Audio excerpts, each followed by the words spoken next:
Bhuti, ngiyabonga ukuba sohlelweni lakho. Igama lami uThuli. Shuthi indaba engiletha la namhlanje ukuthi ngifuna ukuphahluka kumamncane wami. Ngimtshene ukuthi sengiyazi ukuthi uyangithakatha. Yebo. Mamncane, uyazi ukuthi ngiyakuthanda ngithi?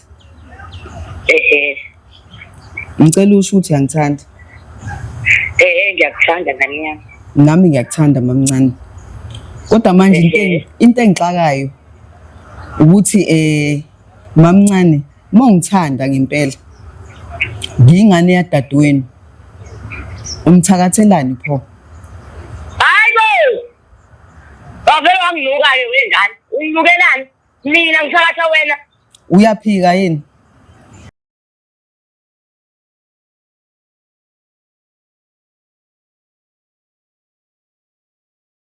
Ngibingelele babukeli beVuman Film lokukhuluma uVuman wale kwamshabela nganawusona madoda ithiwa ile kwakhubalo angazi kubalo lenziwa kanjani kodwa ke asikho lapho balaleli babukeli siyathanda kakhulu noma ngabe kuplani khona endaweni ezahlulahlukene siyabona ama comment futhi siyabonga nabasithukayo futhi siyabonga nabo siswami ngoba sila nje ngiyazi ukuthi akumnandi udaba lakho ngike ngathi ukulibona kancane ngatshela nje umbukeli uthi yini ekubekela ubani igama lakho. Bhuti, ngiyabonga ukuba sohlelweni lakho. Igama lami uThuli. Shuthi indaba engiletha la namhlanje ukuthi ngifuna ukuphahluka kumamncane wami. Ngimtshene ukuthi sengiyazi ukuthi uyangithakatha. Yebo. Motho uyazi ukuthi uyakuthakatha ngabe mhlambe uqonda ukuthini wazi kanjani siswami into ebhlungu kanje umamncane umfaka kwamama wakho Udade bomncane kama wami. Yebo. Ngqo bazalo babo yethu mama yethu. Yeah. Kuza kanjani usakuthatha? Bhuti kusho ukuthi impilo yami ibi right isikhathi eside. Ngisebenza kahle ngihola kahle. Jiki esikhaleni nje. La kade ngibambe khona amatoho. Sengixabana nabelungu, ngixabana namaNdiya. Nezothando nje bezingasahambi kahle yabo. Indoda umibona mina nje ivela icasuka ikhuluma ukuthanda kwayo. Ayisangenzi lezi zinto ekade ngenzela zona, ayisanginikeza imali. Sengiyazi ukuthi uye owangithakatha. Aw my sister. Kodwa into ebhlungu kanje wasuba neshow kangaka.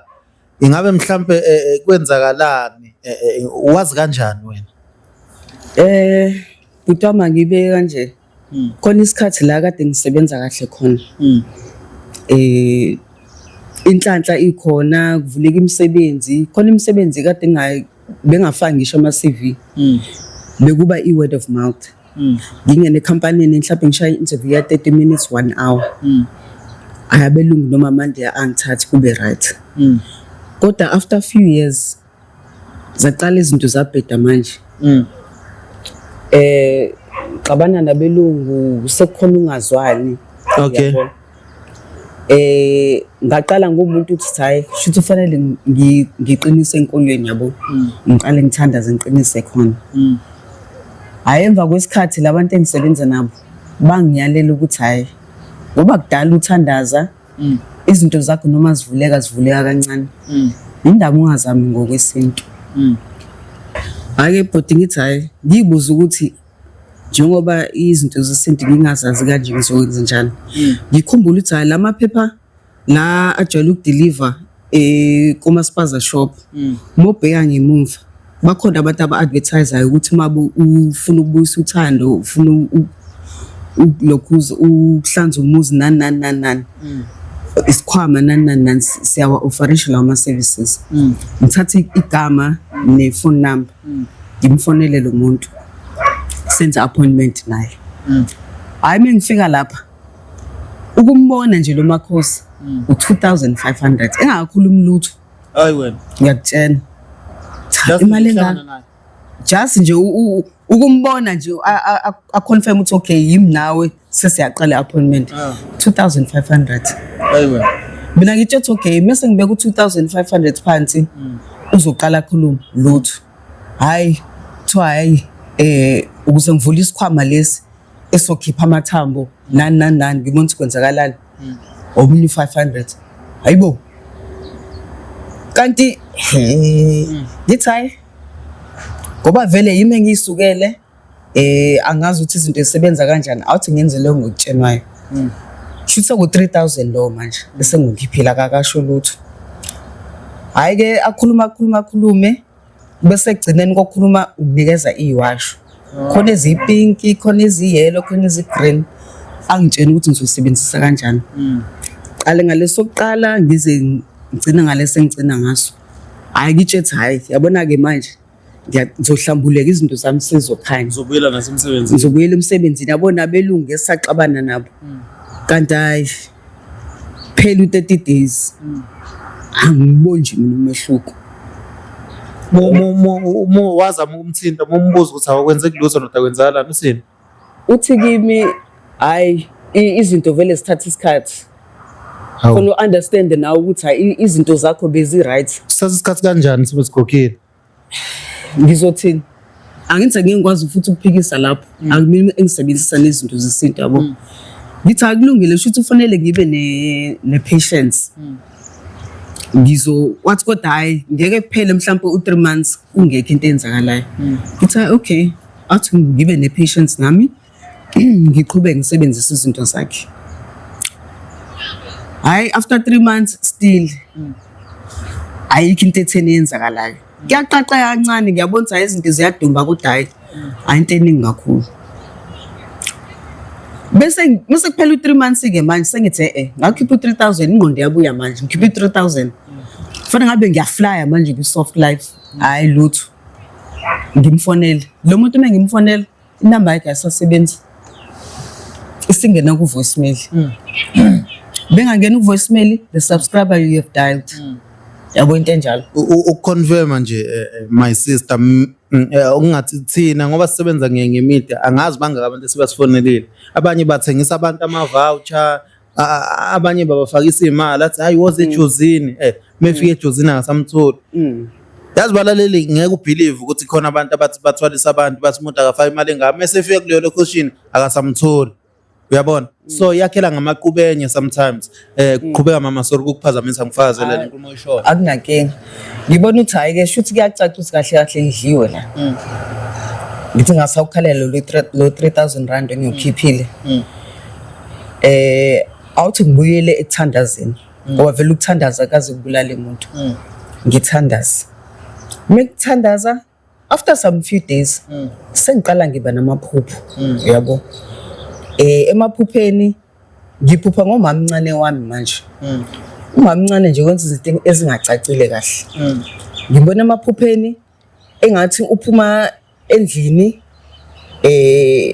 engagqokile khona izinto azenzayo la eminyango angazi noma uyakhuluma kodwa futhi mekhuluma akulona ulimi oluzwakalayo kuthi sharasha yabona nje ungathi futhi uyahleba ayikho into ebambekayo ayikhulumayo hayibo ngiphaphama ngithi hayibo phupho lilele ngiba nalo manje kube lokuqala lelo phupho elesibili uphupho ngihleze ekhaya ngibuka iTV aqhamuka umamncane umamncane ngathi la ngihlezi khona akangiboni ukuthi ngihlezi ngibuka iTV la phambi kwe TV ngishiye idrink yami nama snack yabo hawu mamncane ngiyabona ukhipha isikhwamane esincanyana ukhipha samabhodlela mhlawumbe amangaka engathi anezinto ezamafuthanyana uyakuthatha ukuphosa la ema snack nami ukuphosa la ku drink yami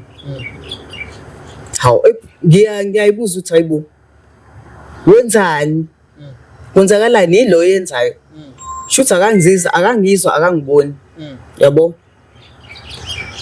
hayi ngithuli ngingasawathinta lama snack hayi guqiqi ngiye konye event yasekhaya kunengane le yasekhaya iphapha ithanda ukukhuluma kakhulu ithanda indaba ingane velisi kumina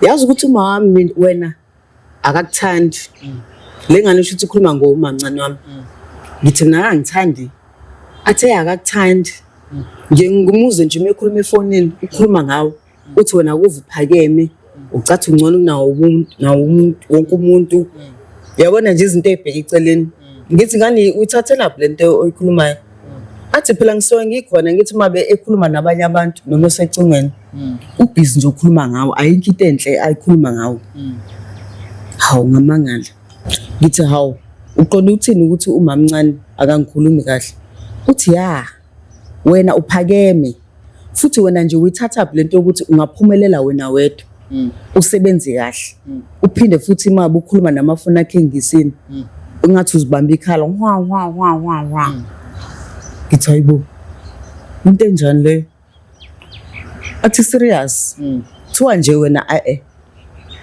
you have a nerve ukuthi uyithatha phi success yakho wedwa uzibona uwumlungu wathi yabona-ke njengoba senje manje ngizothola icebo lokuthi ngimbuyisele la ezansi la ebhilonga khona ngimsusele emafini ngibuyisela lapha phansi ngoba engathi sengidiza kakhulu shuthi mina ngimangala ukuthi hayibo lento isuka laphi kahle kahle hayi kusho ukuthi yabona lento ukuthi mina ngi-independent angicela lutho ukubona ayibaphethe kahle futhi kwesinye isikhathi kuba yibona abaza kumina bezocela usizo noma i-advice ethizeni shuthi lento ayibaphethe kahle wena ucela lutho angicela lutho ngoba engathi mengakwazi ukusho ungathi abantu basekhaya bangiphethe kahle izinto engiyidingayo bayangilethela zona shuthi lokho akubaphethe kahle bona engathi kuba khona ukustrugglisha yabo ingane iphinde ithi iyaphahluka futhi ingane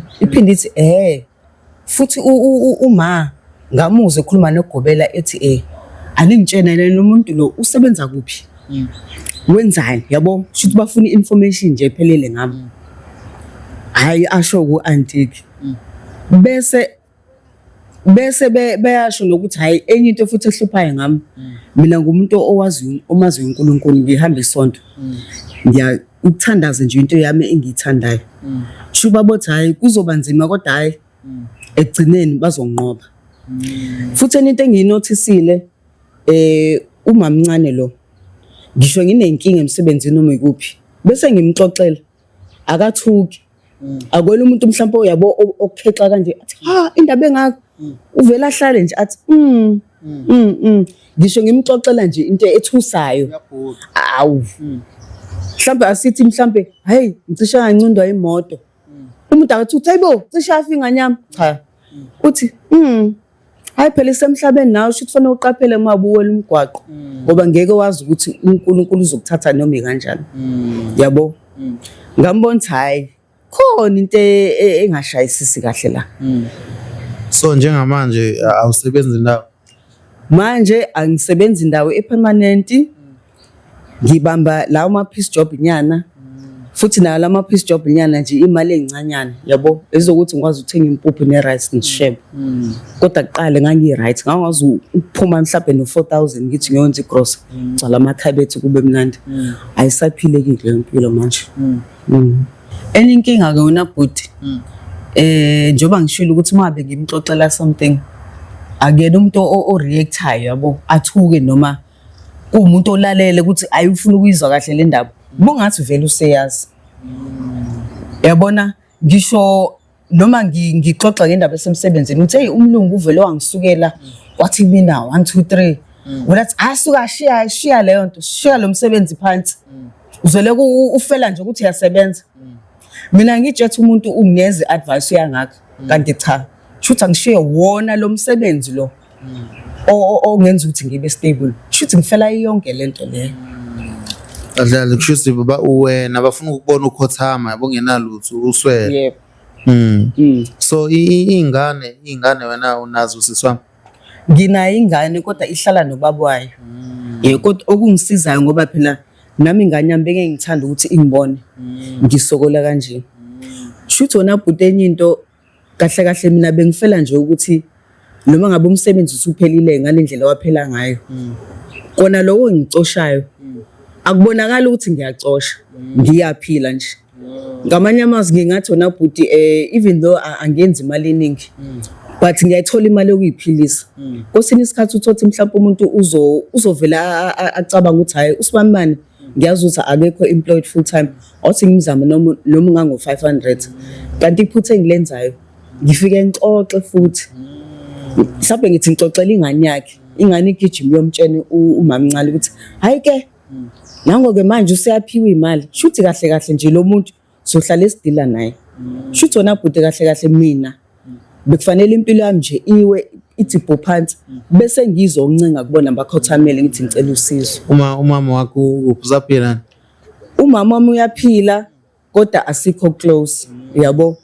Futhi ke njengoba sengazi ukuthi umamncane yena okudadewabo ukuthi uyongisebenzayo, akulula bhuti ukuthi ngeke ma ngimxoxelele ndaba uzothi nje. Futhi umama mhlawumbe kwazi ba angathi uyamconfront umamncane lo wami vele kujika kuthiwa hayi vele yimi kade angibona, yabona into enjalo. Yeah, so wena bhuti I think into engisizile mina manje ukuthi ngiphindele esontweni ngigada amaphupho ami ukuthi athini, ngoba manje sengibonisa ukuthi hayi umuntu wrong lo. Ngizama ukuthi ngingahlangani naye isikhathi eside noma sengazi ukuthi hayi uye lo muntu lo oshonisa impilo yami phansi, kodwa ngingamkhombisi futhi ukuthi ngiyabona. Ngeke ngiyibuza ukuthi kahle kahle inkinga ikuphi, ngoba umamncane unengane ezicishe zilingane nami ngeminyaka.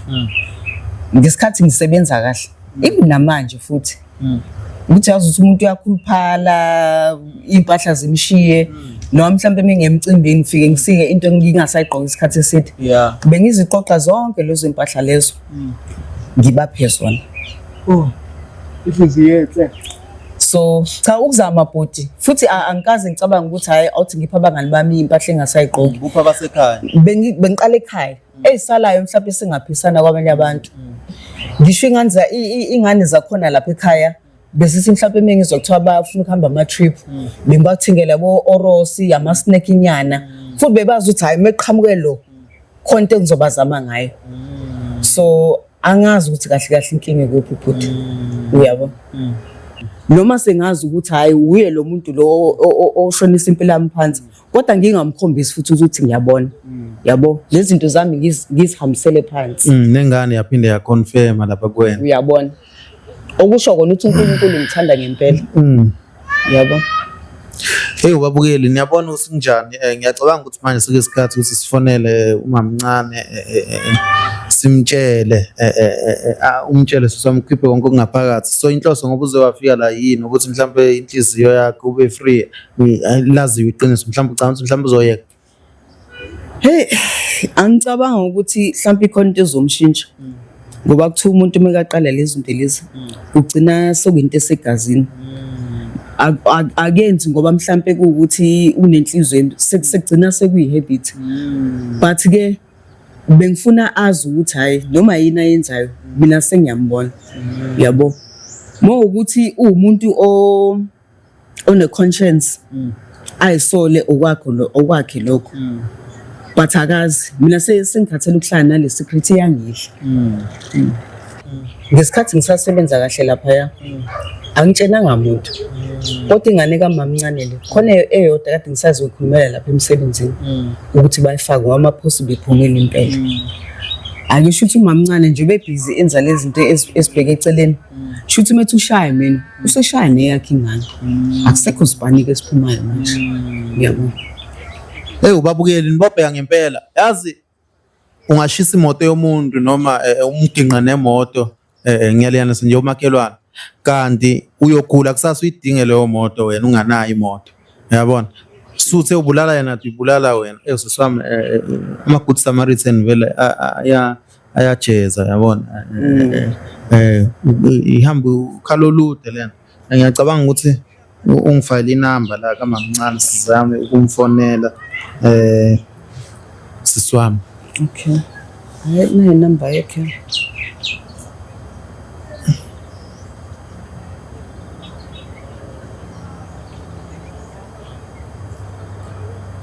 Number 1. Asizwe.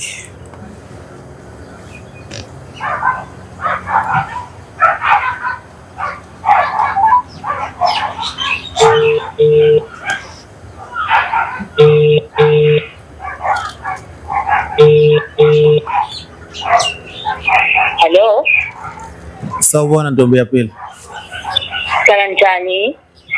Siyaphila we mama. Yes. Yebo. Ukhuluma noVumani la kwiVumani film. Nengane la ithi mamncane kuwena ngicela ukuthi uyayazi nje izoyichaza ngingaze ngisho konke. Izoyichaza ikutshele nokuthi yini eyibeka la. Ngicela ukuthi nikhulumisane uyilalela. Okay. Sawubona mamncane. Njani ngane ya? Ngiyaphila. Uyezwa ukuthi ubani lokhuluma naye? Ngiyakuzwa. Mamncane. Njengoba ngikufonela nje namhlanje. Khona into engangiphethe kahle. Ngithi hayi angihlambuluke ngikhulume nawe. Sibonisana ukuthi lenkinga le sizoyihlambulela kanjani yabo? Mamncane. Uyazi ukuthi ngiyakuthanda ngithi? Ngicela usho ukuthi uyangithanda. Ngiyakuthanda ngane yami. Nami ngiyakuthanda mamncane. Kodwa manje into engixakayo ukuthi mamncane mongithanda ngempela. Ngingane yadadweni. Umthakathelani pho? Hayibo! Bavela wanginuka-ke wengane. Unginukelani? Mina ngisakatha wena. Uyaphika yini? Hayi ukuthi nje yazi leyo nto ngane yami ngiyazi nje leyo ithatha into engaka. Mamncane mina ngiyaphupha uyangazi ukuthi umuntu ohamba isonto ngiyaphupha. Lapha esontweni vele nathi nje ngiyakuthakatha. Utshelwe esontweni. Lalela ngize ngiqede ukukhuluma. Mina uNkulunkulu ngiyathandaza kuyena. Mangabe ngixakekile ngiya kuyena kuqala. Uyangikhombisa izinto. Ngikubonile emaphusheni ukuthi wena uyangisebenza. Ongaphezulu kwaloko futhi ingane yakho leyo mfana ina 5 uyazi ukuthi sikhuluma ngobani. Ingitshenile ukuthi wena uhamba ugobela ufuna amafayili ami ngoba ufuna ukuqeda nje ngami ngoba mina uthi ngihambele emafini. Ngane yami ungixolele nami benginomona ngane yami. Sengiyasonta manje sengishintshile ungixolele ngane yami. Bekwenze njani anti ngicela ukubuza nje. Yini engakwenzayo namhlanje noma ubutholani ngalento adu yenza? Benginomona ngane yami. Ngibona ukuthi nje uzwa konke okuhle kwena izingane zami nje utho wena ngane yami ungixolele. Uqinisile we mamncane? Wengane yami uqinisile. Uyathandaza manje? Uyimisele ngesonto uyathandaza? Ngane yami sengiyamazi ophezulu. Ngiyasonta nje. Hayi ke kulungile manje ngizokuxolela ngoba phela uNkulunkulu uthi nami ukube ngiyaxolela kona. Kodwa ngiyakucela ke wena mamncane wami ngicela ukuthi lento oyenzile kumina ungaphindi ukuyenza futhi nomuntu olandelayo. Ngisho noma kuthiwa uvukela umona noma yini ngiyacela Nkosi yami phuma kulezo zinto ezibheke eceleni. Hayi ngane yami ngiphinde manje sengishintshile nje ngempela. Hayi sibonga uNkulunkulu. Ngiyabonga mamncane. Ngiyabonga. Okay ngane yami. Siyabonga we mama. Alright. Umama wakho uqala uyaphika kodwa. Uqala uyaphika phela ngithi uzuvuma ngoba uyabothi proofing nayo. Yabo. Wabuyela kekho kavuthi yathakatha. Uyabo. Sisami yazi ngijabuliswa yini ngoba ngihleka nje kahle. Ngijabuliswa ukuthi uyayi-admit iphutha lakhe yabo futhi kodwa manje ngiyabona ukuba uthe enkonzweni kuphela ubona iphupho futhi uyathandaza bengekavumi bengeke yabo but manje useshawa ukuthi ingane yakhe uyasho ukuthi ikutshelile. Yebo. Hayi asibonge ukuthi umndeni uyabuyisana ababukeli kubalekile ngoba nje abaningi bafa nje babuka le kude kathi bafa la eduze uyabona. So my sister nje usizwa kanjani manje? Hey Kutami yazi lento athi ihlezi la emahlombeni kwavele kwehla wehla umthwalo nokuthi nje yabona nje ukuthi uvumile uyigezile inhliziyo yami nokuthi naye wabonile amaphutha akhe futhi useyathandaza. Engathi sengizoba nokuba nepeace manje. Uyabo. Babukeli se South Africa la kusemhlabeni kubalekile ukuthandaza yabo ungalokuthi umngani wakho umuntu wakini kanti inhliziyo igayibozi yabo hlekisa kwempisi amen sibonga.